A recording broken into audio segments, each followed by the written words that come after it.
What do I have here? I want everybody to say it with me. Hatred. You were hated, and you are also hating. You were hated, and you are also hating. Hatred is intense dislike. I just don't like them. You have no reason why you don't like them, but you met them, you just don't like them. Sometimes you have a reason. Your work colleague, they are something, the way they carry themselves. They think they're, why? Look at that shoe there, and look at that head there, and hatred. Leviticus 19 and 17. Do not hate a fellow Israelite in your heart. That's powerful. That's very powerful. In your heart. Remember, it's in your heart. Because you can hate somebody intensely and still be laughing to them. How many of us believe that? That you can hate somebody and be laughing to them. You wish they are dead. But when you see them, hello, hello, how are things going these days? It's witchcraft. It's witchcraft. It's serious witchcraft. Say it is witchcraft to hate somebody. And, okay, let me go on. It says, I like this. Do not hate a fellow, the worst part is a fellow Israelite. Church people hating church people.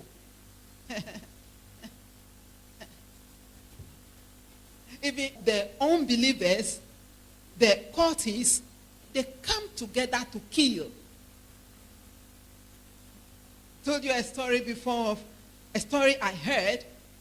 For those of you who have not heard me say, but it's something which has been going around. Many people have been sharing the same story. A story I heard of a preacher who was traveling one nation to the other, to just cut it short. And the lady was sitting by him, and the lady was eating nothing. And he was trying to make conversation and win a soul. So eventually they were conversing. He said, oh, why? You are not eating any of the food that is being passed on the aircraft? And he said, no, she was fasting. He said, oh, that makes two of us. We are also fasting. So which organization? He said, Church of Satan. They are fasting and praying that Christian marriages will not work. I believe in addition to that, they are fasting and praying that you should not even marry. But you see how Satan worshippers can unite for a purpose. But how about us? Don't hate your fellow Israelites in your heart. Look at what it says. It said, rebuke your neighbor frankly. Be honest in love. If instead of hating the person, they did something and they kept doing it, and that is why you dislike them and it has become a hatred. Isn't God good? He said, tell the person frankly. Tell me that, Pastor, when you said that the other time, it hurt me. Oh, did I really say that? Maybe I didn't even. Oh, I said it because, oh, it hurt you. I am sorry. But you leave. You go and gossip somewhere, and gossip somewhere, and gossip somewhere. So when you were gossiping, whoever you were gossiping to was adding to it. Hey, that's how they are. They also told me that, hey, now your fire is being fueled up. At the workplace, at the school. Your fire is being, hey, so that's how they are. They did it to you too. Oh, they did it to you too. God says, be honest. Tell your neighbor frankly. Rebuke them. Don't say that again. When you say it, it hurts me. When you do that, I am hurt. Don't you know? Oh, I mean it. I want you to change your ways. But maybe I didn't bring it across the way it should come. Forgive me. Oh, me too, forgive me. And then you are going along in love. Can you please pull this thing called hatred out of the ship?